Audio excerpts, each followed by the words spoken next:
Dan kita masuk pada bab 15, batilnya sesembahan selain daripada Allah Subhanahu wa ta'ala. Allah Subhanahu wa ta'ala berfirman di dalam surah Al-A'raf ayat 191 dan juga 192. A'udzubillahi minasyaitonirrajim. Bismillahirrahmanirrahim. Ayusyrikuna ma la yakhluqu syai'an wa hum yukhlaqun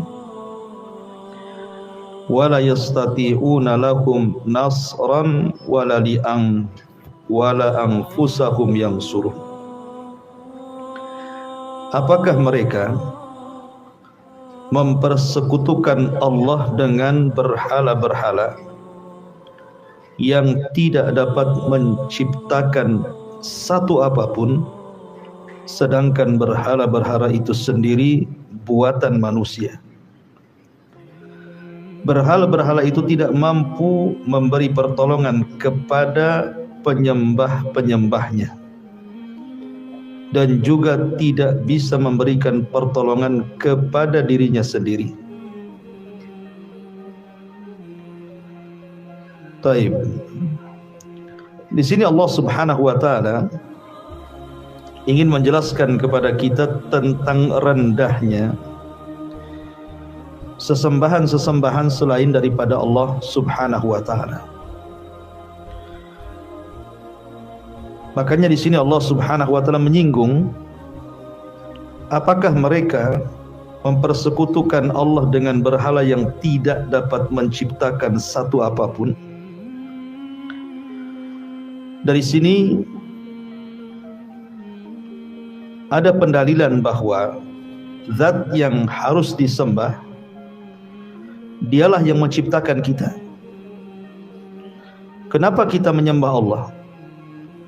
Karena Allah lah yang menciptakan kita, yang menciptakan langit dan bumi, yang menciptakan alam semesta, yang menurunkan nikmat-nikmatnya kepada kita, yang menghidupkan dan mematikan kita.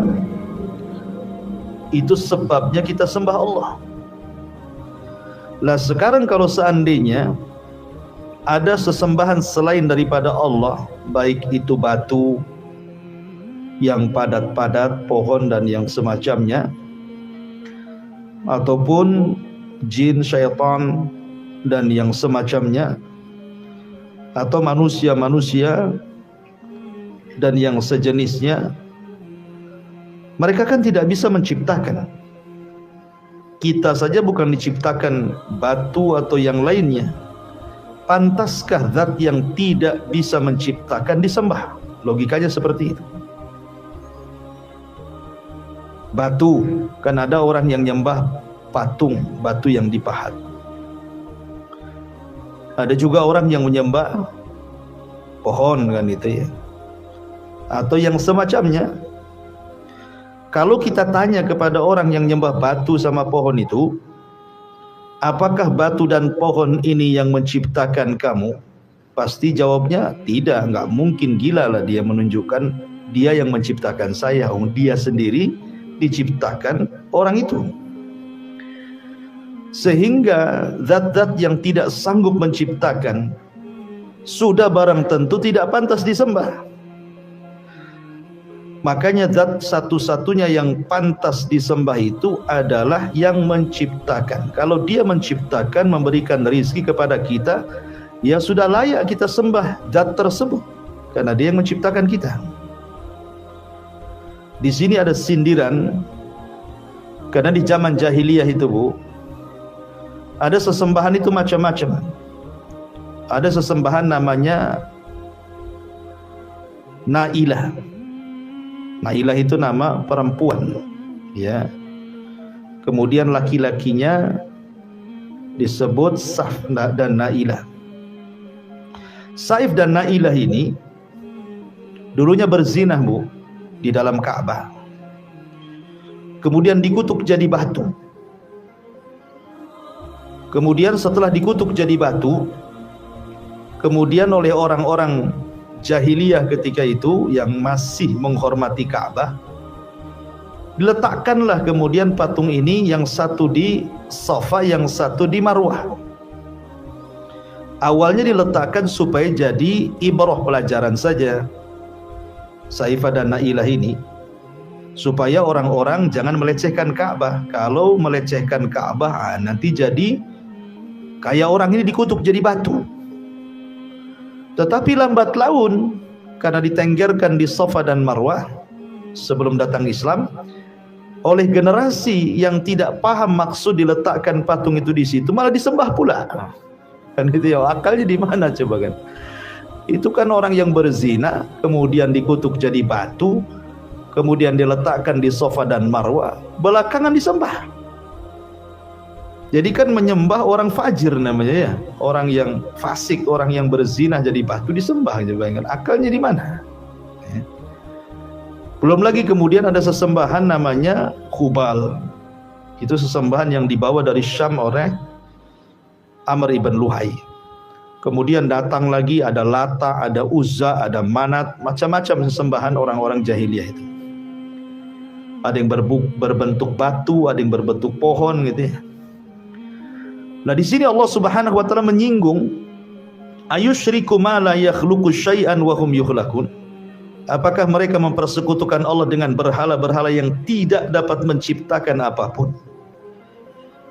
Makanya dalam ayat yang lain, dan ayat ini sebagai jalan hidayah bagi seorang sahabat namanya Zubair ibn Mut'im. Ada sahabat namanya Zubair bin Mut'im.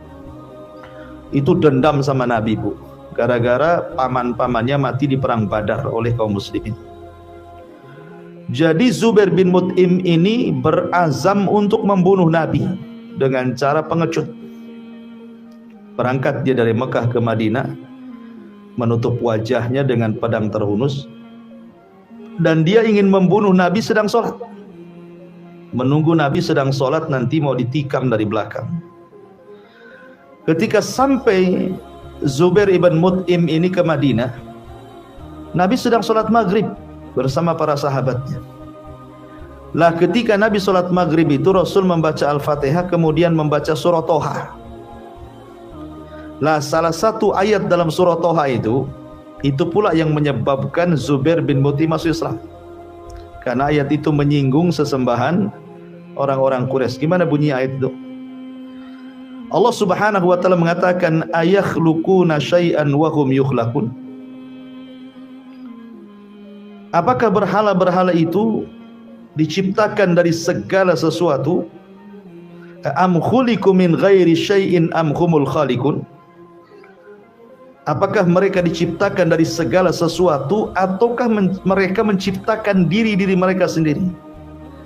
Am khalaqus samawati wal ard bal la yuqinun. Ataukah justru berhala-berhala itu yang menciptakan langit dan bumi, bahkan orang-orang musyrik sendiri enggak yakin dengan keyakinannya. Di sini Allah menyebut tiga kata, am khuliqu syai'an am humul khaliqun.